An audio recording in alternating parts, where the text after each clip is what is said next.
your girl Day here. In light of Minority Mental Health Awareness Month, we will be talking about mental health. Everything going on right now, it is the perfect time to talk about this.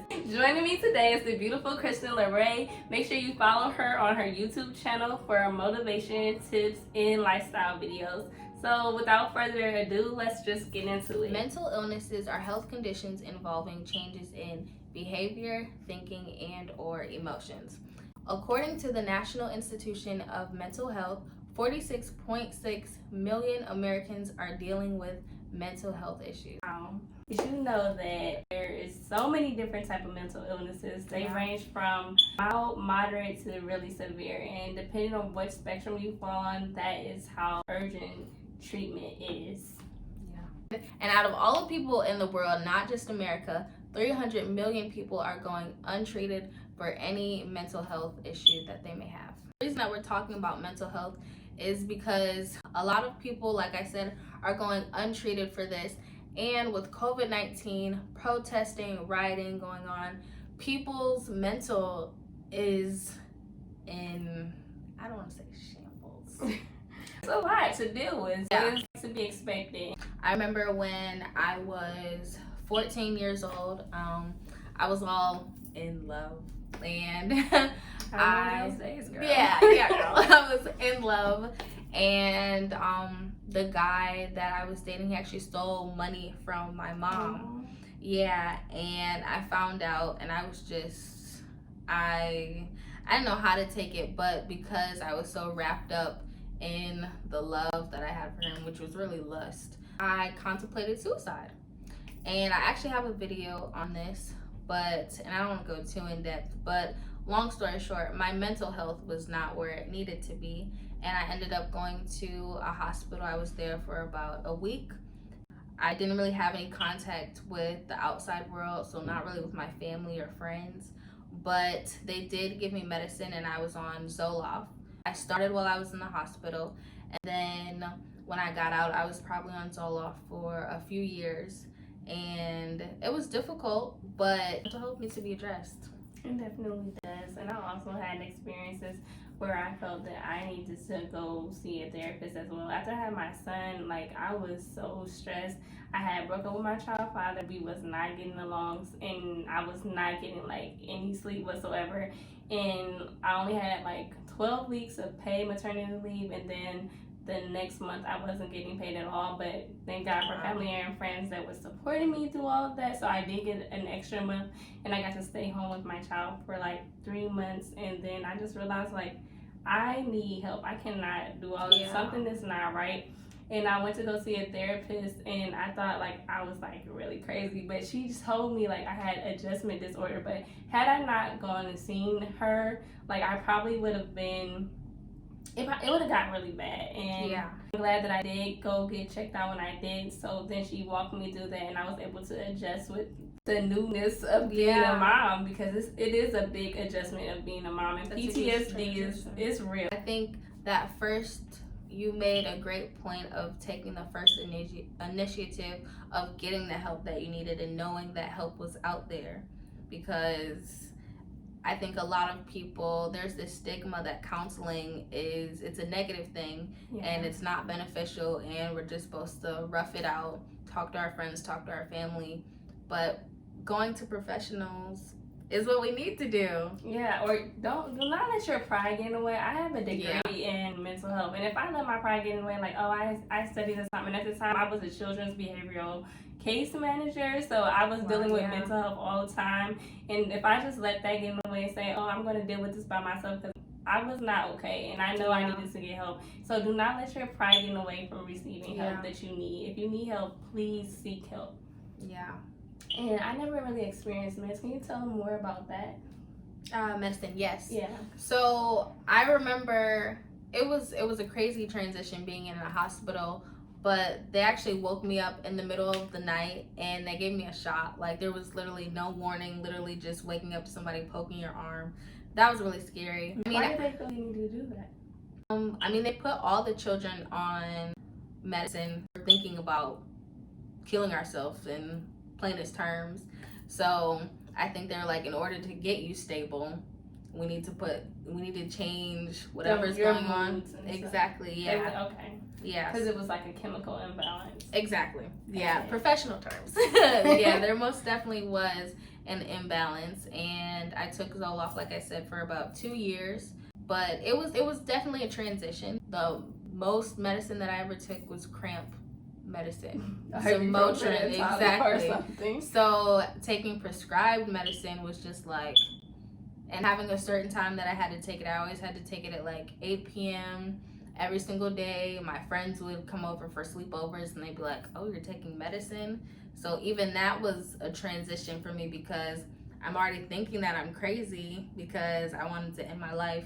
Then taking medicine on top of that was strange, but I got used to it. It was a new normal for me, like you were saying, becoming a mother, which are two completely different things, but in the same sense, it's a new normal for you, and trying to adjust to that in itself is a lot.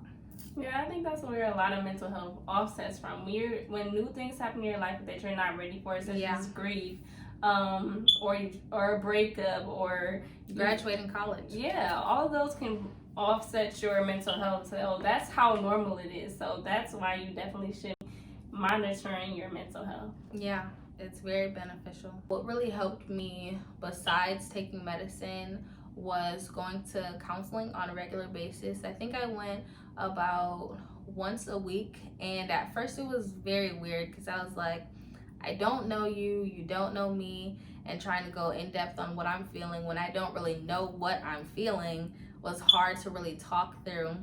But that was one thing for me. But then I also talked to like family and friends, and my relationship with my mother was not in the best shape. But once she realized kind of what I was going through and going to counseling and understanding what I was really feeling, because that woman definitely helped me talk through things, that was helpful for me, because then when my family and friends would be like, what's going on? Why would you want to do that? Because they're hurt. They're like, why would you want to end your life? Then I had more of an understanding of why I wanted to do that, because I talked through it with a professional. So counseling was definitely one thing that helped me, and then understanding what I was feeling so that I could talk to my family and friends and the people who love me.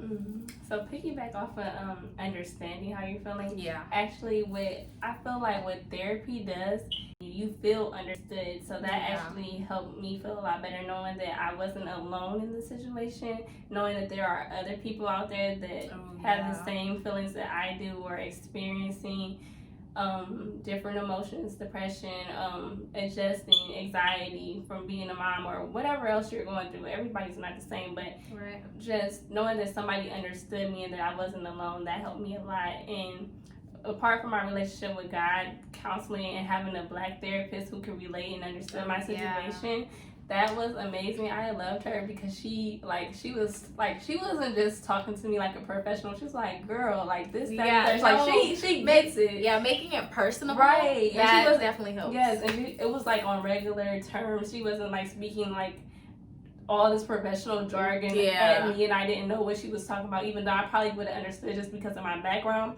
But at the same time, at that time, I wasn't there for work. I was there to receive help. Exactly. So, when I was in the hospital, I've definitely done one-on-one therapy, but when I was in the hospital, I was with other teenagers who were the same age as I was.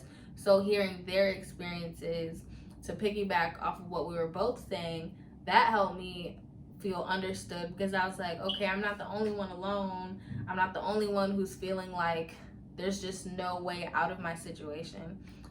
Honestly, sometimes I feel like it's actually easier to talk to a stranger. That's true, rather than you don't feel judged. Exactly, because when you're talking to people that you know, it's like, oh, you really know me. I'm gonna have to see you every Sunday or every whenever. Yeah, and when people know you, they think they can tell you certain things that a stranger would not normally say. Exactly. So that's kind of the other benefit of that as well.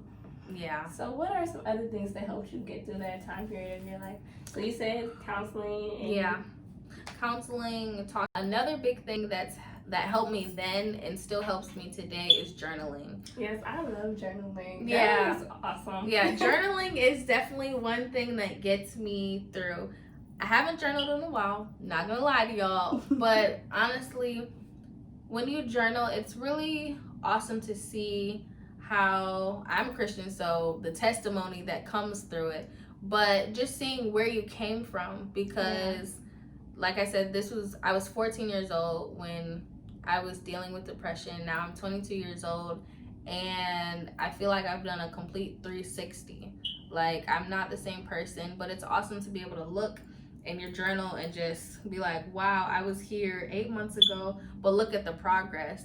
And one thing that I found is when you start writing, at first you might not know what to say, and you're just like, I had an okay day. And then that ends up being, wow, I was really sad last night because, or like when you start writing, the words just flow. I know it's like that for me at least. Yeah, for journaling. Me, when I journal, because sometimes I have a hard time expressing myself, and that was one thing that I struggle with. So for me, journaling is a way that I can write down my emotions and really get my point across if I can't do it verbally, because I'm more introverted. So if you struggle with that, that's another reason why journaling can help you a lot. Yeah, journaling is very beneficial. Yeah. Besides journaling and therapy, what was another way that you got through your transition of becoming a mom? My transition to becoming a mom, another thing that helped me was working out. I felt like I was like emotionally drained, physically drained, like I had no energy. That helped reduce a lot of stress. What I ate was beneficial, like giving your body the nutrients that you need. Yeah, so that was really helpful for me. Not even just for you, but for your son. Yeah, because you're providing. I mean, if you breastfed, then I definitely did. Yeah, so that nutrients is not just beneficial for you. I know working out more recently has been something that helps me. Going through school, because I'm currently in college right now. Ooh, college. I'm in school too. I'm in graduate. The struggle. Man, it's everybody always used to say, like, everybody, I feel like majority college students have heard, oh, you're freshman 15. And I never gained that until my third year. And the transition that my body has had, it's been pretty difficult for me. Like, just being one size your entire life and then becoming an adult and then all this weight just sticks and it didn't do that at first. Like, where did this extra check come from? Exactly. Where did this stuff from? Right. These rolls should not be there at but all. I was not supposed to jiggle. Exactly. Like, what? My arm, this flab, like, it wasn't supposed to be there. But working out has definitely helped me, just seeing how my body, I can mold it into what I want it to be. Yeah, I mean, God made these bodies, but it's our responsibility to really take care of the body that we are the stewards of our temple. Exactly. So take care of it. Yes. Working out is definitely, it's hard. I don't always want to do it at all, but when you do it, don't you feel so good afterwards? I feel amazing. I feel like I can conquer the world. Yeah, I feel like get this whole new type of energy. Like, I feel like, oh wow. Okay, look at me. Did I just do a bench press? Yeah, I didn't know I could do making sure you get your rest at night. If I don't have all my full 8 hours of sleep, I definitely feel it throughout my day, and I'm feeling groggy and I'm feeling tired. Yeah. And you'll have a whole nother Kristen. Like, I will not be as bubbly if I don't have sleep or food. Yeah. It's a wrap. Just count me out. You know what? Just don't even talk to me that day because it's a whole nother thing. Yeah. Yeah, my patience is thin. Like, it's about this thin. Yep. Non-existent, basically. I be feeling bad for my son when I'm tired. I don't want to play with him. He's upset. Mommy, why you don't want to play with? Mommy is tired. Mommy is tired. Yeah. So making sure that you get your rest, that's so beneficial. Yeah. And if you don't get your rest or eat properly, you'll definitely see the results. Like, I know for me, I break out easily. If I'm not getting enough rest, if I'm not eating properly, drinking my water and staying hydrated, I see it all over myself. Bags under the eyes. Yeah, I hate my dark circles. It's not enough concealer in the world that will hide those when I am tired. Yeah. So, yeah, make sure y'all get y'all sleep. So lastly, one thing that I think is super important is to know what your triggers are. So just like we were saying, if we don't get enough rest, if we're not eating properly, we know that our patience is going to be thin. We're going to be upset. Nobody's going to want to deal with us. So knowing those things are the first step to knocking them out. So if your trigger is not getting enough rest and you know you're going to be angry, make sure that you're being intentional about getting your sleep. And if you know you didn't get sleep, try to make sure you set your mind like, I didn't get enough sleep. I'm a little emotional today, so my reaction isn't going to be how I normally react. So let me make sure that I'm talking to this person more kinder. So what are one of your triggers? One of my triggers? Having to repeat myself. That is definitely one of my triggers. That because I know I experienced a lot where I feel like sometimes I'm not heard, but I know that I can speak kind of soft. What I try to do to avoid that being a trigger for me, I try to make sure that I speak up and I'm speaking loudly and enunciating my words so people can hear me, so they won't have to keep asking me, what did you say? So I try to be intentional about that. I think when you're not feeling seen or you're not feeling heard, then anxiety creeps in. And then it's just like, dang, nobody can hear me. And anxiety is another mental illness. But a lot of people just look at it as, that's just something I'm afraid of. I'm just scared at the moment. But no, that's anxiety and that is mental health. And that's how normal mental health is. But people do not look at it that way. Exactly. Mental health shouldn't just be one of those things that we just talk about 1 month. And because it's Minority Mental Health Awareness Month. This should be talked about. This conversation should be normalized because mental health is a normal thing. And in order for you to be okay and your brain to be okay, you have to deal with it head on.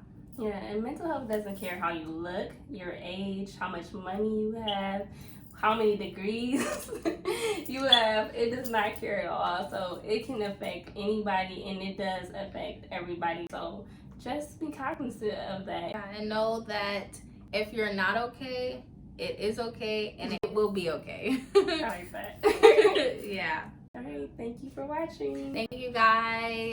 Stay tuned after this clip. We're going to add some links and some resources for you guys so you can check out different mental health plugs and something that'll help you guys at the end of the day, because we don't want to leave you high and dry, but we want to leave you with resources just so you can be head on and you can take care of any illness that you may have. So thank you guys for watching. God bless. That was it. It's a wrap. Yes.